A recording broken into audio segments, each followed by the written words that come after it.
December 23rd, 2006. Phoenix, Arizona. A quiet neighborhood, a normal house, a normal night. But inside one home, a tragedy was unfolding that would later become one of the most controversial cases in modern true crime history. When police arrived days later, they found something horrifying. A young woman was dead. Her name was Heather Kwan. But next to her body was another person, a man who was somehow still alive. His name was Ryan Waller. Ryan was injured, confused, barely able to speak. But instead of being rushed immediately into emergency care, police sat him down. They questioned him. They treated him like a possible suspect. For hours, investigators tried to understand what happened inside that house. But they didn't know the most important detail. Ryan wasn't hiding the truth. Ryan was carrying the evidence of what happened. Because inside his skull was a bullet, and while detectives searched for answers, Ryan was fighting for his life.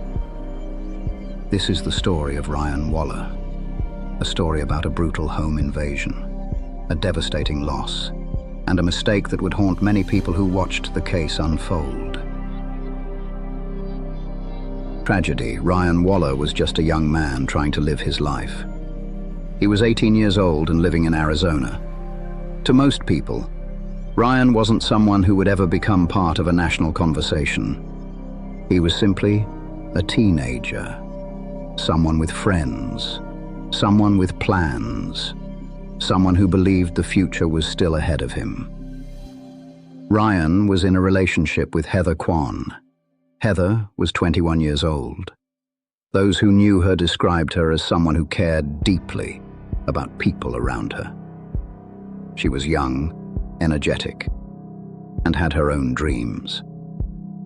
For Ryan and Heather, life was supposed to continue normally.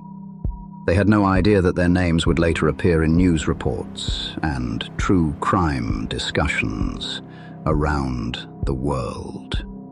They had no idea that one night would change everything. Because behind every crime story, there are real people, not just victims, not just suspects, but people who laughed, loved, made plans, and expected tomorrow to come. Ryan and Heather were two people whose lives were interrupted by violence, and the events that followed would raise questions that still remain years later. On December 23rd, 2006, Ryan and Heather were inside their home. At some point that night, two men arrived.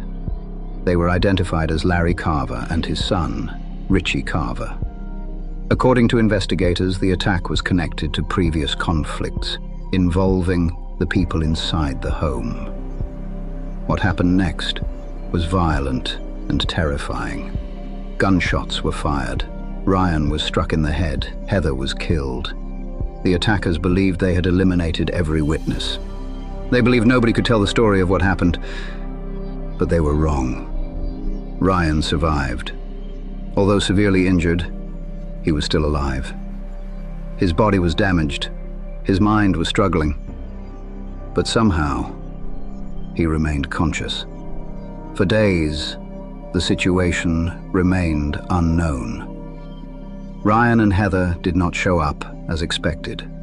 Family members became concerned. Eventually, authorities were contacted.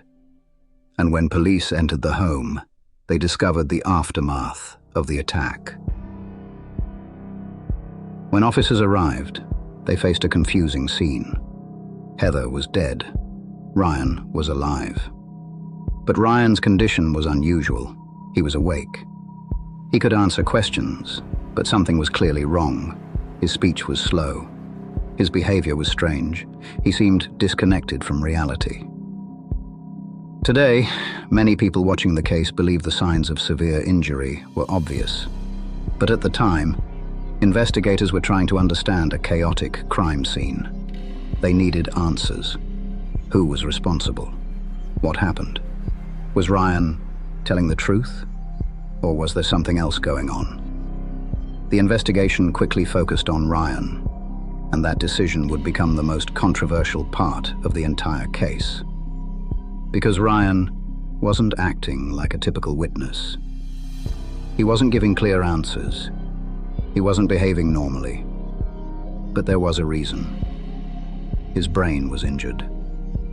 He wasn't confused because he was hiding something. He was confused because he was dying. For hours, Ryan Waller was treated as someone who needed to explain what happened inside that house. But eventually, the investigation began moving in a different direction. The evidence started telling a story that Ryan himself had been unable to fully explain. He was not the person responsible. He was another victim, a survivor of the same attack that had taken Heather Kwan's life. The truth was finally becoming clear. Ryan had not been hiding information. He had been suffering from a devastating injury that affected his ability to communicate, remember details, and understand what was happening around him. The person investigators thought might have been responsible was actually the person who had come closest to dying that night. As detectives continued their work, attention turned toward the real attackers. Investigators identified Larry Carver and his son, Richie Carver, as the men responsible for the deadly attack. The motive was connected to previous conflicts, and the evidence showed that Ryan and Heather had been targeted. The case that first appeared confusing was slowly becoming clear. There was no mystery about who the victims were. Heather Kwan had lost her life. Ryan Waller had survived. And two men were responsible for bringing violence into their home. But finding the people responsible could not undo what happened. Heather was gone. A family lost someone they loved. Friends lost someone they expected to see again. And Ryan's life was permanently changed. Surviving the attack did not mean that everything returned to normal. Ryan had suffered injuries that affected him for the rest of his life. The physical damage was only one part of the story. The emotional and psychological impact of what happened would stay with him forever. He had survived an event that should have killed him. But he also had to live with the memory of losing Heather and the consequences of that night. The case gained worldwide attention after footage from Ryan's police interview spread online. Millions of people watched the video and reacted with shock. Many viewers questioned how someone with such obvious injuries could have been treated as a possible suspect. The footage created discussions about police procedures, recognizing medical emergencies, and the importance of understanding a person's condition before making assumptions. The Ryan Waller case became more than just a crime story. It became a reminder that appearances can be misleading.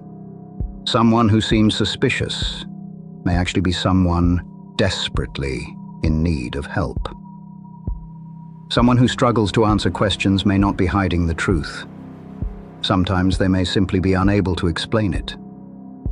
Years passed after the attack. Ryan continued trying to live his life despite everything he had experienced. But the injuries from that night never completely disappeared. In 2016, Ryan Waller died at the age of 27. His death brought renewed attention to his story.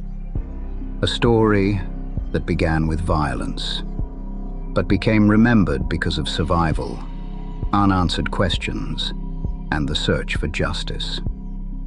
The Ryan Waller case remains one of the most disturbing examples of how complicated the aftermath of a crime can become. A young woman lost her life. A young man survived against impossible odds, and an investigation revealed how quickly a victim can be misunderstood. Because sometimes the hardest part of discovering the truth is realizing that the truth was there all along. Ryan Waller was never the person investigators were looking for. He was the person who needed someone to look closer. A victim, a survivor, A story that the world will never forget.